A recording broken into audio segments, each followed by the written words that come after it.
Hello friends. So last lecture में हमने एक प्रॉब्लम के बारे में समझा था, the interlinking of river Ganga and Kaveri. So उसकी वजह से हमारे देश में जो पानी की कमी है, सिंचाई के लिए जो पानी का पर्याप्त पानी नहीं मिलता है, उसको हम कैसे पूरे देश में से एक अच्छी हरियाली ला सकते हैं, उसको हमने देखा। और साथ ही नारायण मूर्ति ने एक दूसरा प्रॉब्लम बताया है, in the story of power storage in Bangalore is another example. जैसा वो पहला एग्जाम्पल था, दो नदियों को मिलाया नहीं गया आज तक, 30 साल पहले की बात थी फिर भी। तो एक दूसरा प्रॉब्लम है इन द बेंगलोर सिटी, जो इन्फोसिस कंपनी है, इट इज़ इन बेंगलोर, और इसकी वजह से ही इन्होंने ये पावर शॉर्टेज की बात बताई है कि बेंगलोर में हमने पावर शॉर्टेज का किस तरह का उसको सॉल्यूशन करने के लिए गवर्नमेंट से बोला गया था। इन 1983 was decided to build a thermal power plant to meet a Bengaluru power requirement. Bengaluru को जो बिजली का जो पावर मिलता है, उसके लिए उन्होंने गवर्नमेंट को सजेस्ट किया था थर्मल पावर स्टेशन लगाने के लिए, ताकि पूरे बेंगलुरु सिटी को अच्छी तरह से बिजली मिल सके। Unfortunately we have still not started it. मतलब कि ये 2000 के साल में उन्होंने ये अपना लेक्चर दिया था, यानी कि अब तक ये जो पावर का जो प्रॉब्लम था, वो अभी तक सॉल्व नहीं हुआ, कांस्टेंट अभी तक वही चल रहा है। Unfortunately have still not started it. 5 साल पहले भी मतलब ये नहीं हुआ था। और आगे बताते हैं, 5 years ago because of the constant forest travel require in the software industry, I had suggested 240 page passport. इनका दूसरे देशों में बिजनेस होने की वजह से नारायण मूर्ति को बार बार फ्रिक्वेंटली किसी दूसरे देशों में जाना पड़ता है। तो उसके लिए भी उन्होंने 5 साल पहले गवर्नमेंट को एक बात बताई थी कि मेरा जो पासपोर्ट है उसको 240 पेज का कर दो। फिर भी this would be eliminated frequently visit to the passport office, और उसके लिए वो कई बार पासपोर्ट ऑफिस जा चुके हैं। हाउएवर फिर भी I am eight here from the ministry of external affairs on this. अभी तक मुझे मिनिस्ट्री ऑफ एक्सटर्नल अफेयर्स, जो विदेश मंत्रालय होते हैं उसको एक्सटर्नल अफेयर्स बोलते हैं, आज तक उनकी तरफ से मुझे कोई सॉल्यूशन ऐसा कुछ मिला नहीं है। तो ये भी एक बहुत बड़ी समस्या है। और ये समस्या क्यों है, ऐसा बार बार हम लोग क्यों करते हैं? तो उसके लिए वो उनका ऐसा मानना है कि could the reason for all these be that we were ruled by foreigner for over 1,000 years and came to believe that solving public problems was the responsibility of a foreign ruler, not ours। हम पे 1000 सालों तक विदेशी लोगों ने राज किया है, शासन किया है। 1000 साल कैसे? मतलब कि 11वीं सदी में भारत पे बाहरी विदेशी शक्तियों के हमले होते हैं। 500 साल कुछ ऐसा ही चलता रहता है, फिर 300-400 साल के लिए मुग़ल सम्राट आ जाते हैं, और उसके बाद अंग्रेज़। तो ये सब कुल मिलाकर 1000 साल तक हमारे देश को गुलाम बनाया गया बाहरी ताकतवरों से। तो इससे शायद हमको ये आदत हो गई है कि हमारे जितने भी डोमेस्टिक प्रॉब्लम हैं वो हम सॉल्व नहीं करेंगे, ये सारे प्रॉब्लम है जो वो बाहर से जो लोग आते हैं वही सॉल्व करेंगे। The responsibility of foreigner rulers, ये तो उनकी जिम्मेदारी थी कि भाई वो इसको ठीक करके जाए, हम नहीं करेंगे। Even our decision maker look to some else to take decision, यहाँ तक कि हमारे यहाँ जो भी कुछ हम निर्णय लेने चाहते हैं वो निर्णय भी वही लोग ले जो बाहर से आते हैं। हम खुद अपने लिए कोई डिसीजन नहीं ले सकते। We are not decision making according to Narayana Murthy. इस पूरी सिस्टम को बदलने की ज़रूरत है, हमें ही कुछ करने की ज़रूरत है। In my extensive travel I have not come across another society where people are contemptuous of better society as we are, with a little progress as we have achieved in my extensive travel। उन्होंने जो अभी आगे भी हमने देखा कि वो पूरी दुनिया में घूमते रहते हैं, तो इन्होंने कहीं ऐसा देखा नहीं कि लोगों का जो सोसाइटी की तरफ उनका जो आदर्श है वो शायद बदल गया हो। सोसाइटी एज वी, जैसा हम यहाँ अपनी सोसाइटी में सोचते हैं वैसा उनका स्वभाव नहीं रहा है, और इसीलिए ही वो लोगों ने बहुत सी तरक्कियाँ हासिल की है। This attitude incidentally is nothing new, और ये हमारे लिए कोई नई बात नहीं है।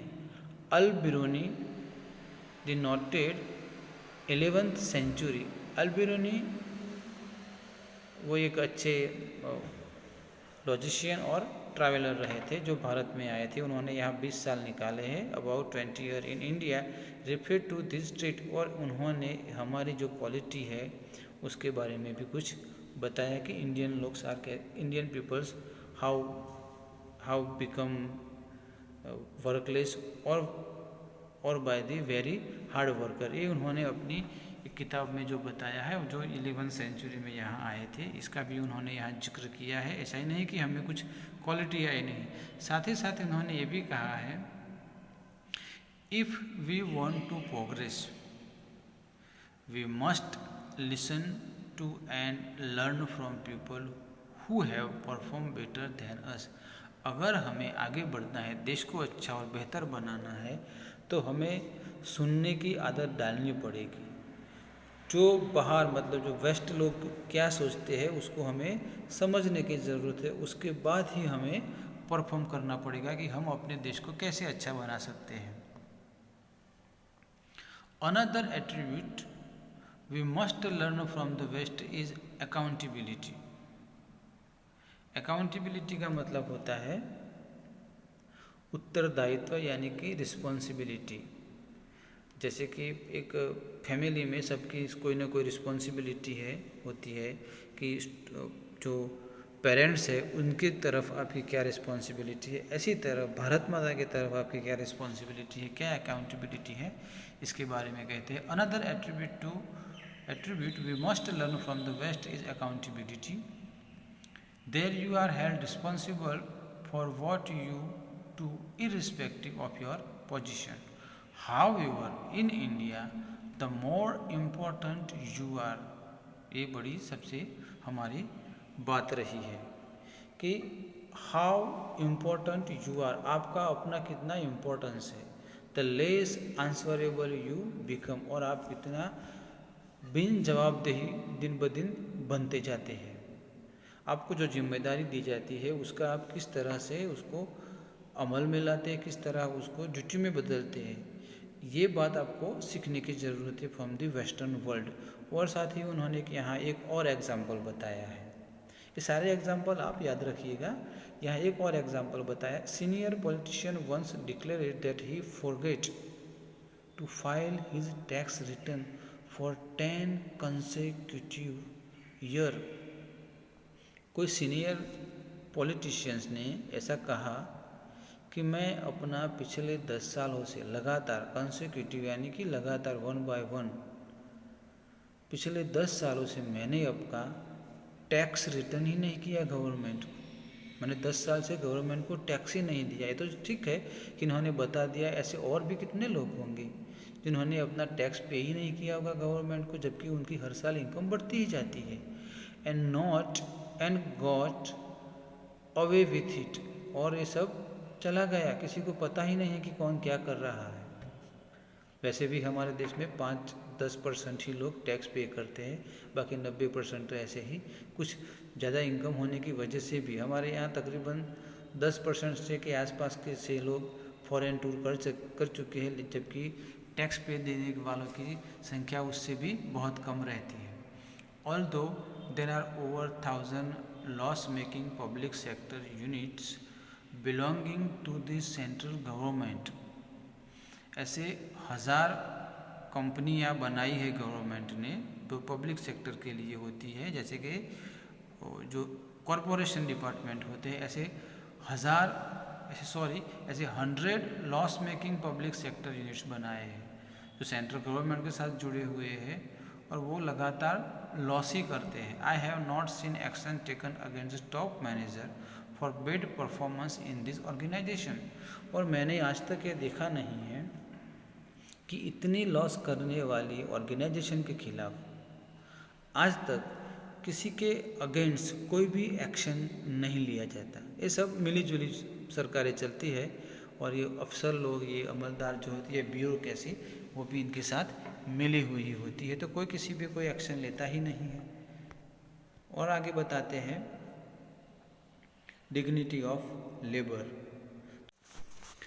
डिग्निटी ऑफ लेबर मतलब आप जो काम करते हैं उसका आप क्या इम्पोर्टेंट देते हैं। What is the proud of labour, इसको किस गहराई से आप देख रहे हैं, इसको डिग्निटी ऑफ लेबर कहते हैं। अगर आप किसी से पूछो भाई कि तुम क्या काम करते हो, तो वो बताएगा बस काम कुछ नहीं, बस ऐसे ही फैक्ट्री जाते हैं। मतलब हमारे यहाँ किसी को काम की कोई कदर नहीं है। Whereas this is an integral part of western value system, जबकि पश्चिमी दुनिया में ये एक बहुत बड़ा योगदान है, एक जुड़ी हुई चीज़ है।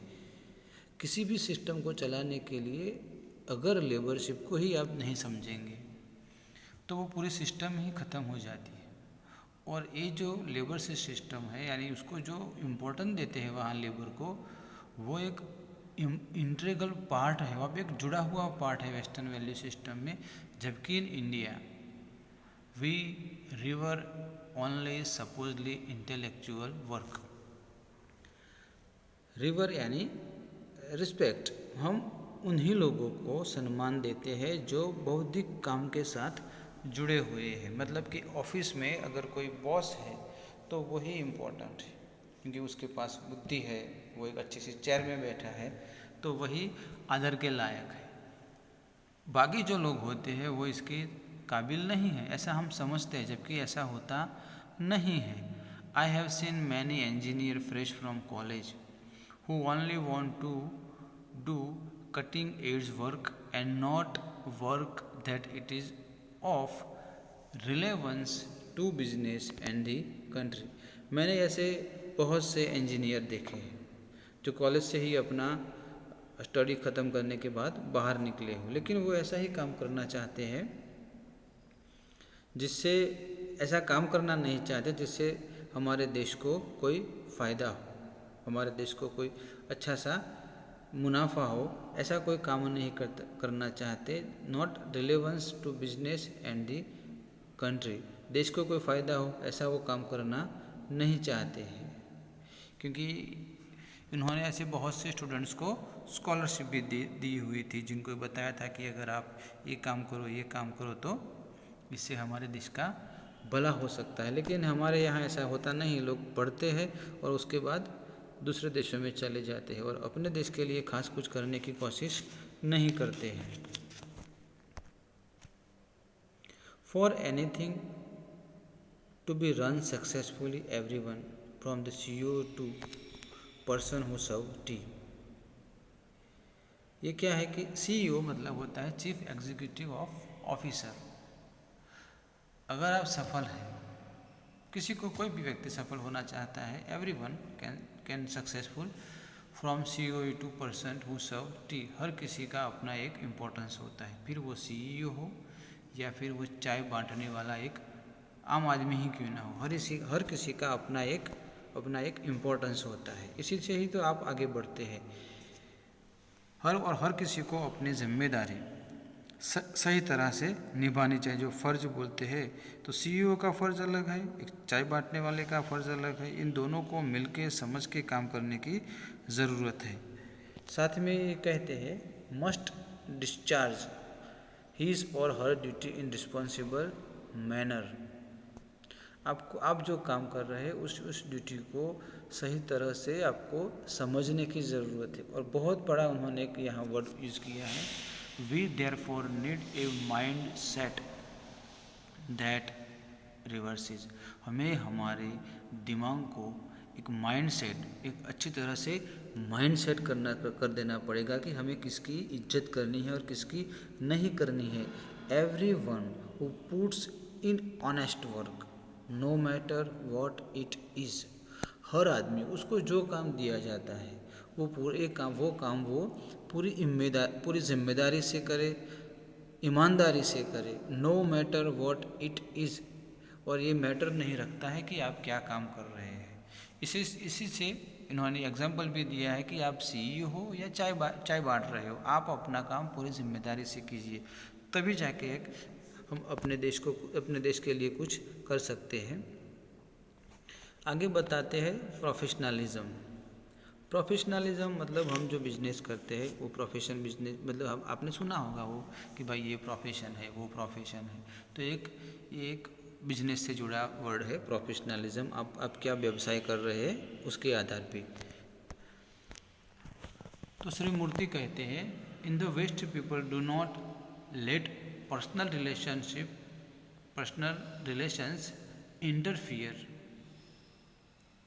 With their professional dealing.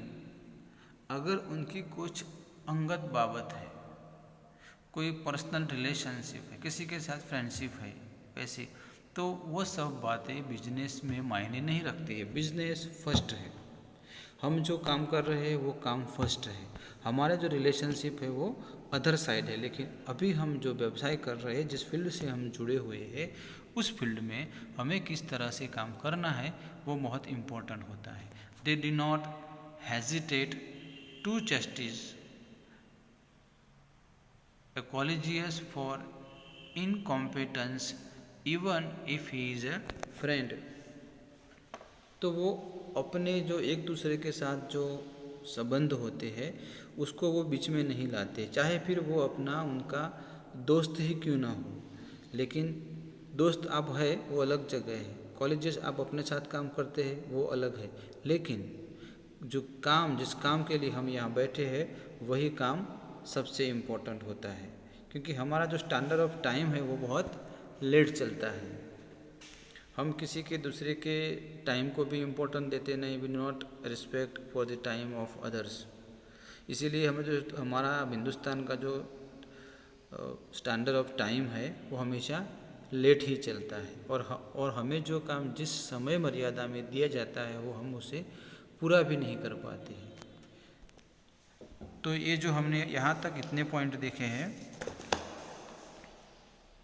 ये जो लेबरशिप का इम्पोर्टेंस देखा है हमने, और ये व्यवसाय का भी हिस्सा देखा। इससे पहले हमने वो उत्तरदायित्व यानी कि रिस्पॉन्सिबिलिटियाँ जो थी हमारी वो भी हमने देखा। तो इन सबको मिला के इतना होता है, ये this is the characteristic of Indian people, how to we change ourselves and how which kind of value we taken from the western world। इन सभी बातों से हमें एक अच्छे इंसान बनने की ज़रूरत है। साथ ही हम अपने देश को किस तरह से कहाँ ले जाते हैं वो भी हमें देखना है। एक छोटी सी मैं आपको कहानी बताता हूँ। सेकंड वर्ल्ड वॉर जब हुआ तो उस टाइम पे इंग्लैंड के प्राइम मिनिस्टर विंस्टन चर्चिल थे। उनको बताया गया, प्राइम मिनिस्टर को, कि हमारी जो फ़ौज है, आर्मी है, उसको आजकल शुगर, चीनी की बहुत तंगी रहती है। तो आप ऐसा कुछ कीजिए ताकि आर्मी तक पूरा स्टॉक उनको शुगर का मिलता रहे। दूसरे दिन न्यूज़ में आया कि हमारे देश में शुगर की कमी है, स्टॉक कम है उसका। तो पूरे देशवासियों से ये अपील है कि वो इसका इस्तेमाल है वो समझ कर करें। दूसरे दिन वहाँ जितनी भी राशन की दुकानें थी वो सभी दुकानों के आगे लंबी लंबी कतार लग गई। क्यों? शुगर लेने के लिए नहीं, जिनके पास जितनी शुगर थी वो गवर्नमेंट को वापस देने के लिए आ गए थे। कि आप ये रख लीजिए, हमें तो बिना शुगर बिना चीनी चलेगा, लेकिन फ़ौज को इसकी बहुत ज़रूरत है, जो वो लोग कॉफ़ी ज़्यादा पीते हैं। तो इस तरह से एक समझने की ज़रूरत है कि जब देश मुश्किलों में है तो उन लोगों ने कैसे अपने देश को सपोर्ट किया। और इसी तरह से आज हम देख रहे हैं कि वेस्टर्न वर्ल्ड कितना आगे निकल चुका है, क्योंकि फर्स्ट क्लास पीपल को ही फर्स्ट क्लास नेताएं मिलते हैं। ओके, आज के लिए इतना काफ़ी है दोस्तों, मिलते हैं अगले लेक्चर में। Take care, good bye.